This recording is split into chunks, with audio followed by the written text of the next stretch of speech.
팔보산이 칠보산으로 바뀐 이유.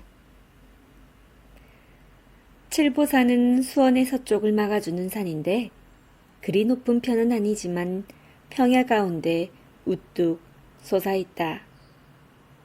그 산 주변의 오래된 옛길은 남양 방면에서 수원 서울 등지로 가려면 반드시 거쳐야 하는 길이었다. 남양 쪽 상인들은 중국 상인과 물건을 사고 팔았는데 이 옛길을 이용하여 수원이나 서울로 다녔다. 본래 칠보산에는 8가지 보물이 숨겨져서 그 당시에는 팔보산이라 했는데 그 소문 때문인지 칠보산 주위에는 전국에서 사람들이 모여들었고 자연스레 여러 마을이 생겨났다. 그 중에는 농사를 짓는 사람보다 장사를 하는 이가 더 많았다. 칠보산 중턱에는 비늘치라고 불리는 곳이 있었다. 이곳에는 도적의 무리가 살았는데 이들은 주로 떠들이들로서 처음에는 보물을 찾겠다고 모여들었으나 보물은 찾지 못하고 비늘치에 모여 칠보산을 넘는 장사꾼과 행인의 물건을 빼앗는 도적대가 된 것이다. 옛 고갯길 주변에는 항상 도적들이 진을 치는 것이 보통이었다. 처음에는 물건만 빼앗고 사람을 해치지는 않았지만 점차 흉악해지면서 순순히 응하지 않는 사람들은 목숨까지 빼앗는 무서운 도적대로 변하고 말았다. 도적의 행패가 심해지자 사람들은 대낮에도 여러 사람이 모여 무리를 지어 산을 오르내리게 되었다. 더구나 밤이 되면 더욱 무서운 게 이 고갯길이었다. 그래서 밤길을 갈 때는 여럿이 모여 고개를 넘곤 하였다. 칠보산에서 그리 멀지 않은 곳에 장씨라는 장사꾼이 살았는데 그는 중국인과 교역을 하는 사람이었다. 어느 날 장씨는 장사를 마치고 아내가 기다리는 집으로 가게 되었다. 그는 비늘치를 넘기 위해 다른 장사꾼들과 모이기로 약속한 주막으로 바삐 걸음을 재촉했다. 저녁이 다 되어서야 주막에 이르렀으나 함께 떠나기로 한 장사꾼들은 이미 칠보산을 향해 떠났다고 주모가 걱정스럽게 알려주었다. 장씨는 두려운 마음에 앞서간 일행을 뒤따라 얼른 길을 떠났다. 칠보산 중턱에 이르기까지도 앞서가는 무리가 보이질 않자 장씨는 더욱 걸음을 재촉하였다. 산에는 밤이 빨리 오기 때문에 한 걸음 앞도 보이지 않는 어두운 밤길을 장씨는 식은땀이 흐르는 이마를 씻으며 신경을 곤두세우고 산길을 올랐다. 얼마나 무서웠을까? 간신히 비늘치를 무사히 빠져나간 후 한숨을 돌리며 앉아 쉬던 장씨 귀에 어디선지 달개 울음소리가 들리는 듯 했다. 장씨는 혹시나 해서 숨을 죽였는데 다시 달개 울음소리가 들리는 게 아닌가? 오히려 전보다 더 크게 들렸다. 이상하다. 이 깊은 산중에 웬 닭이. 장씨는 호기심에 닭소리 나는 곳이 어딘지를 살폈다. 그리고 그쪽을 향해 조심스럽게 다가가 보니 조그만 샘터가 어둠 속에서 어렴풋이 보이고 푸드득 하는 소리가 나며 무엇이 움직이는 것 같았다. 자세히 바라보니 샘터에서 닭 한 마리가 샘에 빠져 허우적거리는 거였다. 조금만 기다려라. 내가 꺼내주마. 장씨는 두 팔을 벌려 허우적거리는 닭을 잡아들었다. 그런데 그 순간 이게 어찌된 일인가?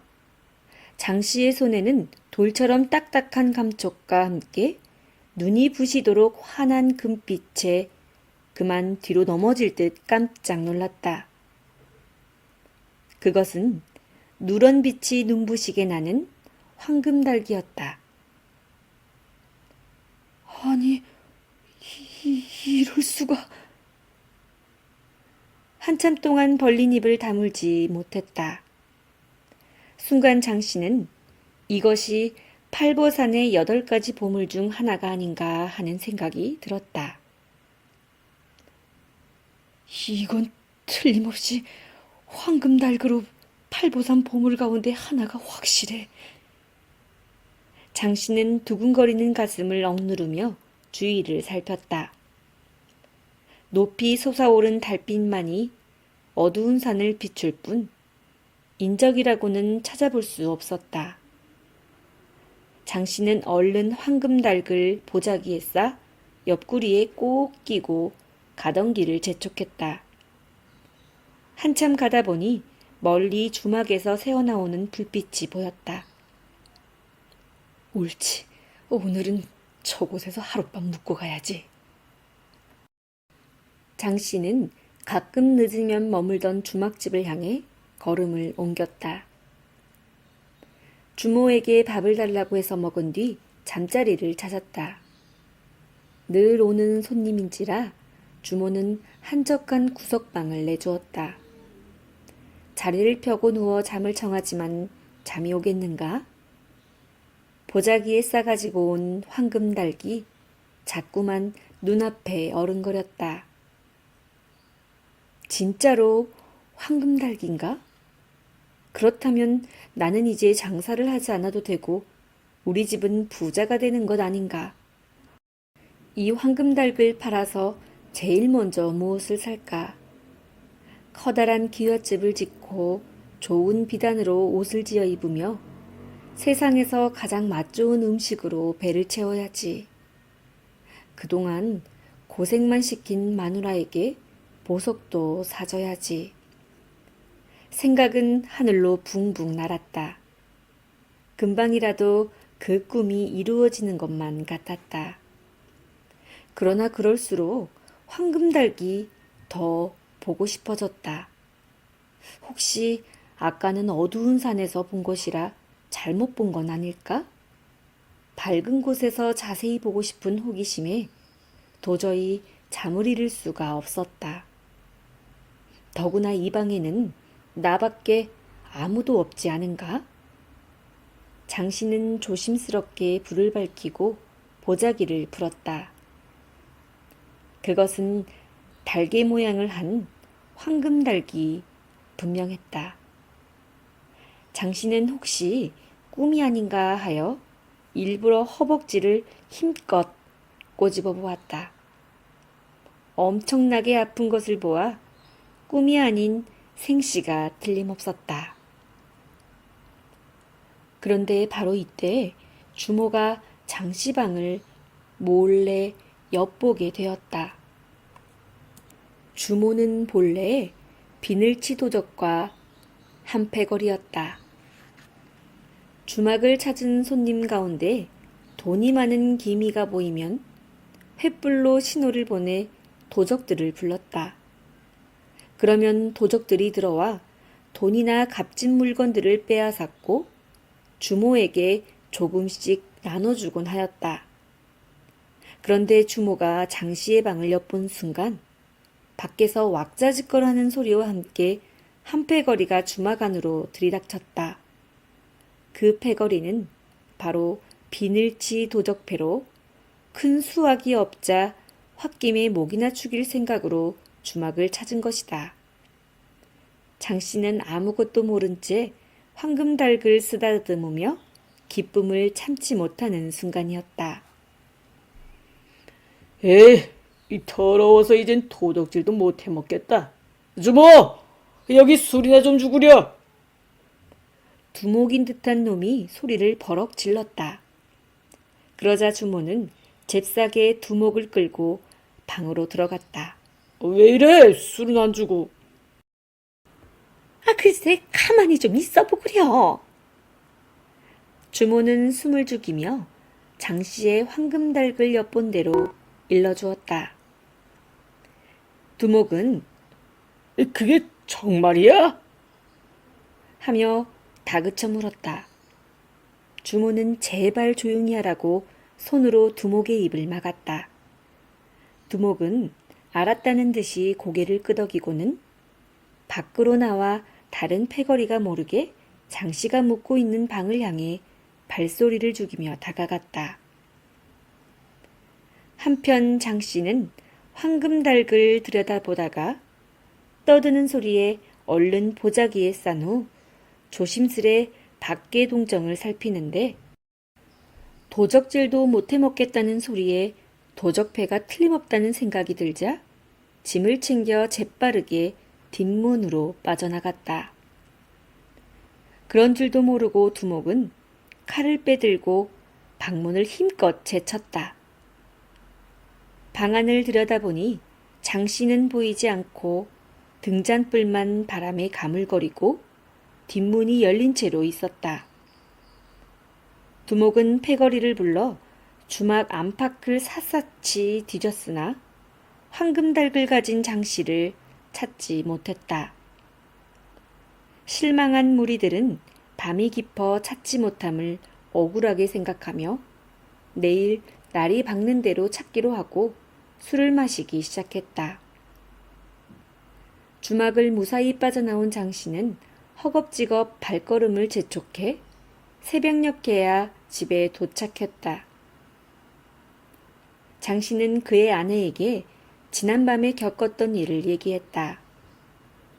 장씨 부부는 이 황금달을 가지고 있다가는 큰 병고를 당하리라는 생각을 하고 불이 나게 짐을 꾸려 시올이나 떨어진 한적한 마을로 이사했다. 그래도 마음이 놓이질 않자 이번에는 좀 멀리 떨어진 다른 마을로 이사를 했다.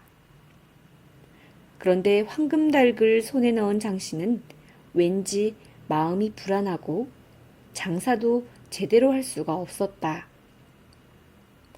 황금달글 깊숙이 감춰놓고는 몰래 한밤중에나 잠시 꺼내볼 뿐 매일 근심과 걱정 속에서 나날을 보내야 했다.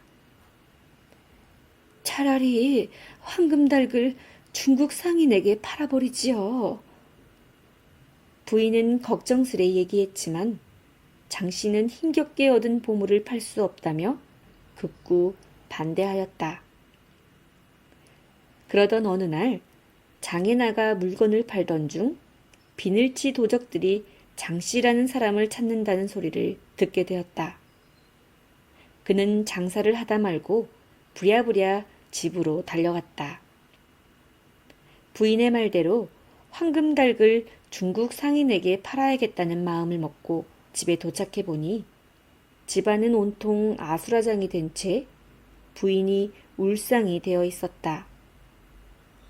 당황해하는 장씨에게 부인은 비늘치 도적대라고 하는 무리들이 들이닥쳐 황금달글 내놓으라며 갖은 행패를 부리다 내일 다시 오겠다며 집안에 있던 폐물이며 돈꾸러미를 몽땅 챙겨가 이 지경이 됐다고 말했다.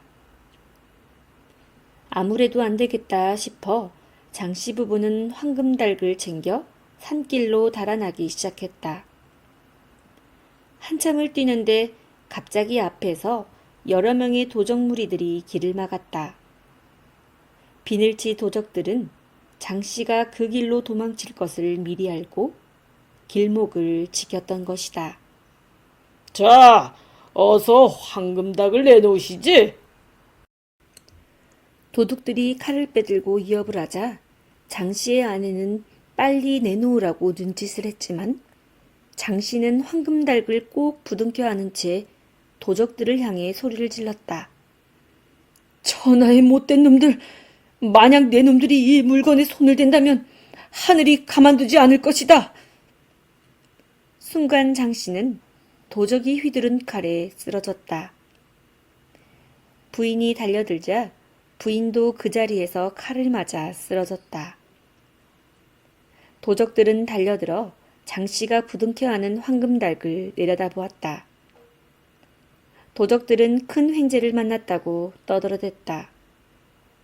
그런데 어찌 된 일인가? 순간 하늘이 갑자기 어두워지더니 번개가 번쩍번쩍, 천둥이 우르르 쾅쾅 계속 이어졌다. 도적들은 장씨의 말대로 하늘이 벌을 내린 게 아닌가 싶어 황금닭을 팽개쳐 둔 채 달아나 버렸다. 한참 후 천둥 번개가 멎은 후 괴이한 현상이 일어났다. 빛을 발하던 황금닭은 집에서 기르는 닭으로 변하여 크게 한번 목청껏 울더니 이내 죽고 말았다.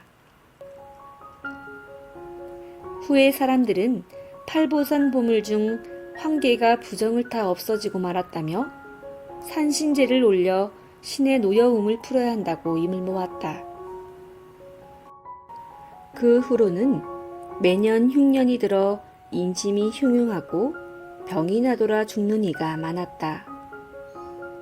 그러나 동네 사람들이 칠보산에 10월 초 하루마다 정성을 다해 제사를 올린 후부터는 다시 풍년이 들고 질병도 없어졌다고 한다.